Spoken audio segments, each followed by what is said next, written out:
Daf Yomi, Tractate Bava Batra, page 108a, top of the page, with the words Chadash Lo Tehei Chaya Kofetzes. And we're finishing up the parak with this line, with these two lines. And it's a very short amid as well. Okay. Chadash Lo Tehei Chaya Kofetzes V'La'avid Charitz Below Avid Ben Charitz, so that an animal will not jump over the fence, enter the field, and cause damage. I dideravach kaima begabe v'kafza. V'lavid becharitz, v'lo lavid charitz. I dikatin kaima sifte v'kafza. V'kama ben charitz leben charitz tefach.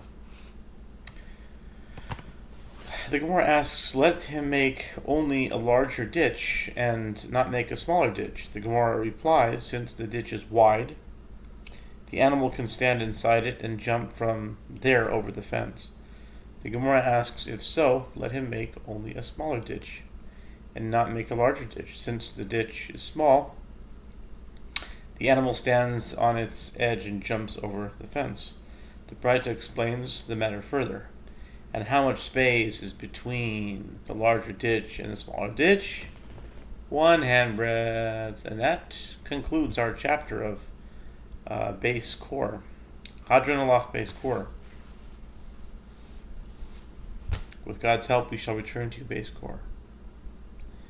And immediately starting the new parak called Yesh No Chalin. New Mishnah, Yesh No Chalin Uman Chilin. Yesh nochalin v'lo manchilin. Manchilin v'lo nochalin. Lo nochalin v'lo manchilin. There are family members who both inherit from and bequeath to each other upon their respective deaths, and there are those who inherit from certain relatives but do not bequeath to them. And there are those who bequeath to certain relatives but do not inherit from them. And there are those who, despite being relatives, do not inherit from nor bequeath to one another. Ve'elu nochalin umanchilin, and the Mishnah lists those referred to above. These are both those who inherit and bequeath.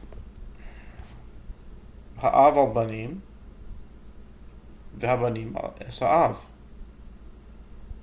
A father with regard to his sons, and sons with regard to their fathers. They can both give inheritance and receive inheritance. Ve'habanim Achin and Av, and paternal brothers. Nochalin umanchilin. They all go both ways, can give and receive. Ha'ish es imo va'ish es ishto bnei achayot nochalin v'lo manchilin. Now here's another situation. A man with regard to his mother, and a man with regard to his wife, and sons of sisters, meaning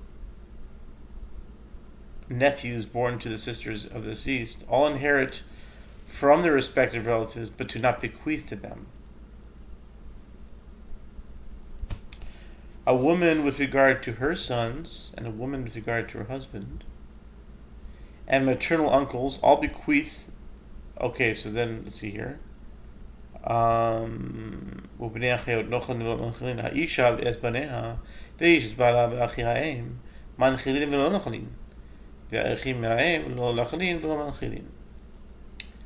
Okay, a woman with regard to her sons and a woman with regard to her husband and maternal uncles all bequeath to their respective relatives but do not inherit from them.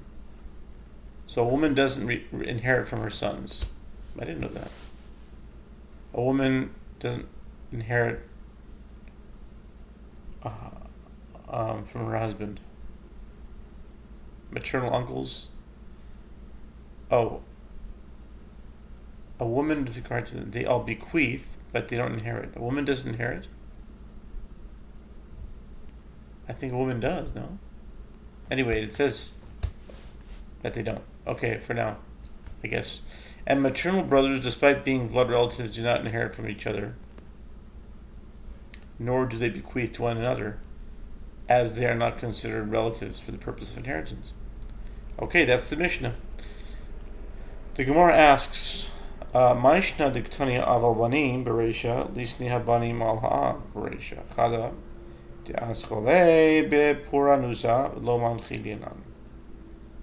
The Gemara begins by clarifying the order of the list of the Mishnah. What is different? Meaning, what is the reason that the Mishnah teaches a father with regard to his sons as the first example? Let it teach sons with regard to the father as the first example. I mean, I could just say simply the father came first. So the father generally, but apparently they weren't satisfied with that. The Gemara explains why this would be preferable. One reason is that we do not want to begin with the calamity, as the death of a son during his father's lifetime is a calamity. Therefore, okay, that's another reason.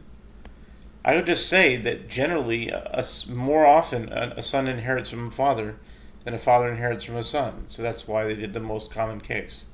But here they want to give a different reason. They want to say because we don't want to start off with a son, the father inheriting from the son, because it means the son would die in the father's lifetime, and that's negative.